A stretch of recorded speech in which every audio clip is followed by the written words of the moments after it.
Hello दोस्तों, मैं हरीश मिश्रा स्वागत करता हूं आपका अपने YouTube channel fine art education point में, जहां हम आपके लिए लेकर आए हैं एक महत्वपूर्ण श्रृंखला, जो किसी न किसी परीक्षा में पूछे गए हैं और ये ऐसे प्रश्न हैं जो हमें शायद एग्जाम में कंफ्यूज कर सकते हैं। तो हम इन प्रश्नों को देखते हैं। ये प्रश्न थोड़ा डीप पूछे गए हैं, बहुत ज़्यादा तो नहीं, लेकिन थोड़ा डीप पूछे गए प्रश्न हैं, तो हमें इन प्रश्नों को ज़रूर देखना चाहिए। तो हम देखते हैं, इन प्रश्नों को दिखा करके मैं आपको 10 सेकंड का समय दूँगा। 10 सेकंड में आप आंसर सोच लो पहले कि उसका क्या होगा, उसके बाद फिर राइट आंसर जो है वो मैं बताऊँगा। तो स्टार्ट करते हैं हम वीडियो को। तो सबसे पहला प्रश्न जो हमारे सामने रहा, वो ये रहा। पूर्व मध्यकालीन प्राकृत कला के चित्रों में क्या दिखाई देता है, ये बताना है। यूपी पीजीटी 2005 में पूछा गया ये प्रश्न है। ऑप्शन आपके सामने है, 10 सेकंड के अंदर जवाब दें।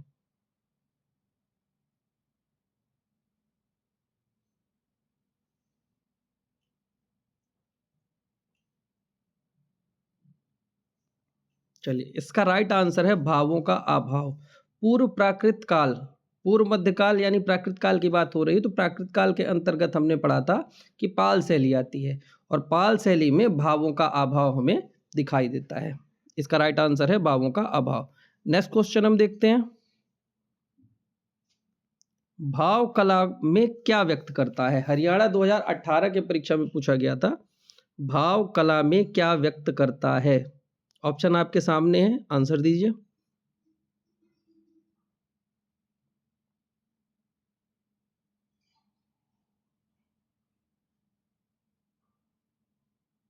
चलिए, भाव कला में आनंद प्रदान करता है, क्योंकि जब चित्र में भाव होगा तभी हमें आनंद आएगा, बिना भाव के आनंद नहीं आता। नेक्स्ट क्वेश्चन देखते हैं। षडंग में है, चार ऑप्शन आपके सामने हैं। षडंग में कौन सा है?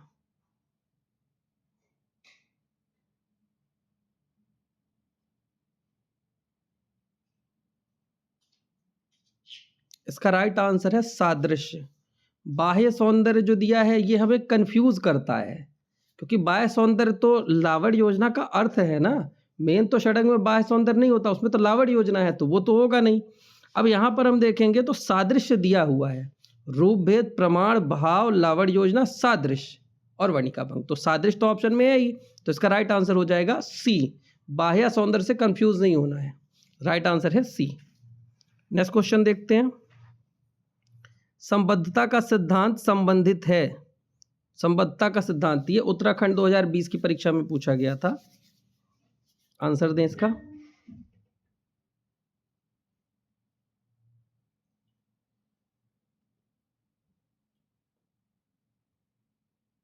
चलिए, इसका राइट जो आंसर है वो है संबद्धता का सिद्धांत प्रमाण से संबंधित है।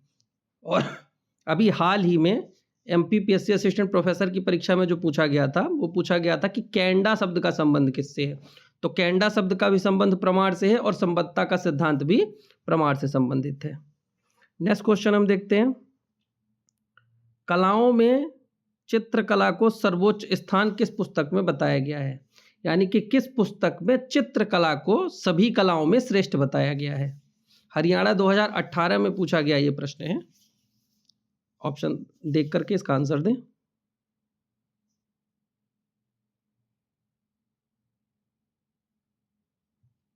इसका राइट आंसर है विष्णु धर्मोत्तर पुराण। विश्व धर्मोत्तर पुराण में सभी कलाओं में चित्रकला को श्रेष्ठ बताया गया है। नेक्स्ट क्वेश्चन देखते हैं। कौशेय वस्त्र होते हैं, उत्तराखंड 2020 की परीक्षा में पूछा गया था। कौशेय वस्त्र होते हैं,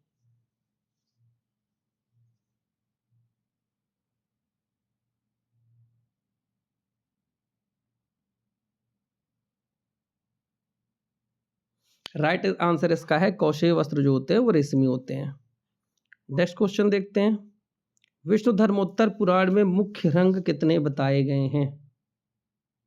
यानी विष्णु धर्मोत्तर पुराण के अनुसार रंग कितने प्रकार के बताए गए हैं?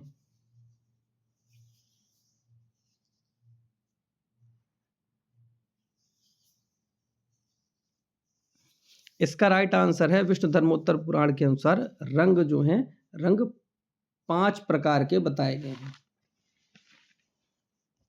तो इसका राइट आंसर होगा 5 प्रकार के। नेक्स्ट क्वेश्चन देखते हैं। प्रागैतिहासिक मानव ने बहुत कम रेखाओं में क्या व्यक्त किया है? 4 ऑप्शन आपके सामने है, इसका आंसर बताएं।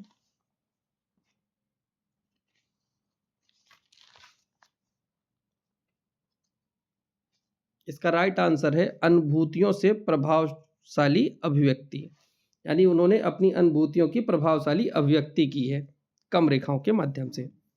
नेक्स्ट क्वेश्चन हम देखते हैं, एक सफल शैक्षणिक पाठ्यक्रम में किसका महत्व है? टीजीटी 2003 की परीक्षा में पूछा गया था, इसका आंसर दें।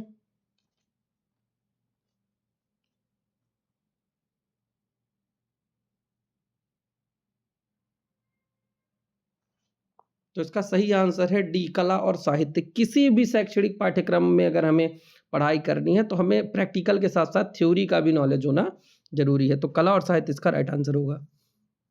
नेक्स्ट क्वेश्चन देखते हैं, मध्यम मान का प्रयोग चित्रों में क्या लाता है? आरपीएससी 2020 की परीक्षा में पूछा गया प्रश्न है, आंसर दें इसका।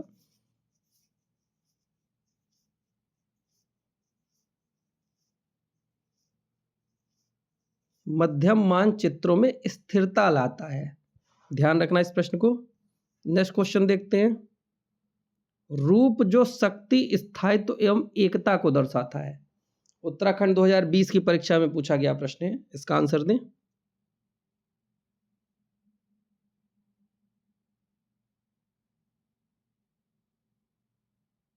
इसका राइट आंसर है इसका राइट आंसर है आयताकार आकार।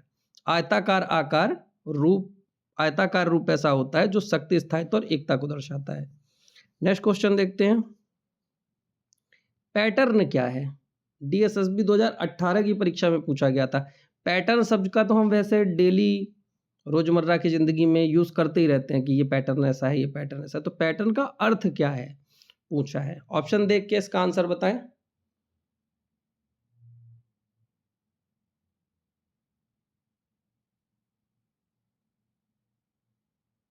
पैटर्न का अर्थ होता है अलंकारिक आलेखन। नेक्स्ट क्वेश्चन देखते हैं, कंपनी शैली के चित्रों में किस प्रकार के कैनवास का प्रयोग किया जाता था? कैनवास का तात्पर्य यहां पर धरातल से है, डीएसएसबी 2018 की परीक्षा में पूछा गया था। ऑप्शन देखें और इसका आंसर बताएं कौन सा होगा।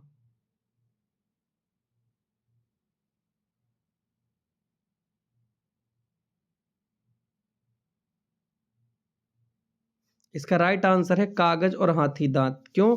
क्योंकि कंपनी शैली के जो चित्र हैं वो वसली कागज, हाथी दांत और अभ्रक के पत्ते पर बनाए गए हैं, तो कागज और हाथी दांत इसलिए सही होगा। कागज एवं धातु, तो धातु में नहीं बनाए गए थे तो बी नहीं होगा। कागज और लकड़ी, लकड़ी में नहीं बनाए गए हैं, सी भी नहीं होगा। कागज और कपड़ा, कपड़ा में भी नहीं बनाया गया तो डी भी नहीं होगा। राइट आंसर इसका हो जाएगा ए, कागज हाथी दांत। ये दोनों तो थे ही, साथ में अभ्रक के पत्ते भी थे।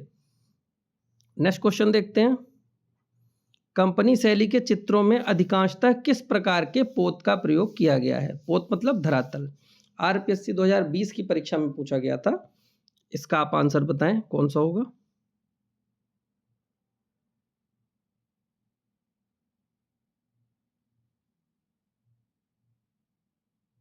इसका राइट आंसर है कि कंपनी शैली में जो अधिकांशतः पोत का प्रयोग किया गया है वो है सृजित पोत। क्यों? क्योंकि कंपनी शैली में जो अधिकांशतः चित्र बने हैं वो वसली कागज पर बने हैं, और वसली कागज जो है, कागज कोई भी हो, कागज सृजित पोत के ही अंतर्गत आता है। जबकि हम इस किताब, अगर हम ममता चतुर्वेदी की किताब या रीता प्रताप की किताब में देखें तो उसके अनुसार अनुकृति पोत उसमें दिया हुआ है, लेकिन आयोग ने इसका सही आंसर सृजित पोत ही माना है। तो राइट आंसर इसका सृजित पोत होगा। कंपनी शैली में अधिकांशतः जो पोत प्रयोग किया गया है वो सृजित पोत का प्रयोग किया गया है।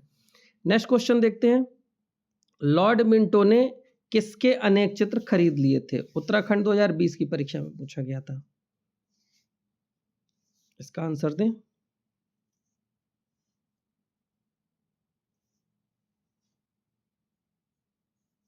इसका राइट आंसर है सेवक राम के। लॉर्ड मिंटो ने सेवक राम के चित्रों को, कई चित्रों को खरीद लिया था। नेक्स्ट क्वेश्चन देखते हैं, अमरावती स्तूप की प्रमुख विशेषता क्या है? आरपीएससी 2015 की परीक्षा में पूछा गया प्रश्न है, इसका आंसर बताएं।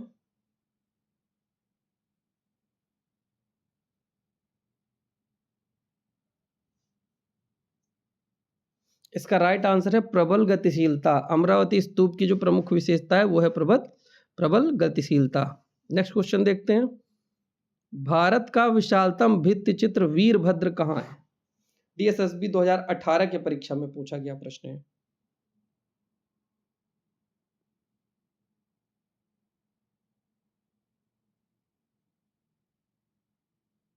इसका जो राइट आंसर है वो है लेपाक्षी। लेपाक्षी में विशाल भित्ति चित्रकला वीरभद्र स्थित है।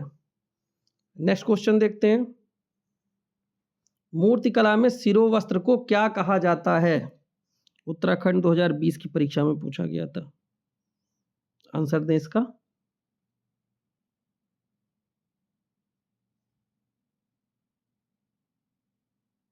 इसका राइट आंसर है उष्णीष। मूर्तिकला में शिरोवस्त्र को उष्णीष कहा जाता है। नेक्स्ट क्वेश्चन देखते हैं। सांची स्तूप का कौन सा अंश अलंकारिक है? MP असिस्टेंट प्रोफेसर 2017 की परीक्षा में पूछा गया था कि सांची स्तूप का कौन सा भाग अलंकृत है?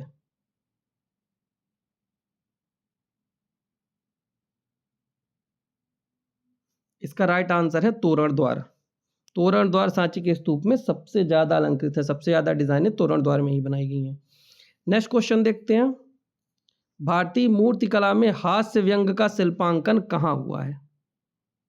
RPSC 2013 की परीक्षा में भी पूछा गया था और RPSC 2018 की परीक्षा में भी पूछा गया था।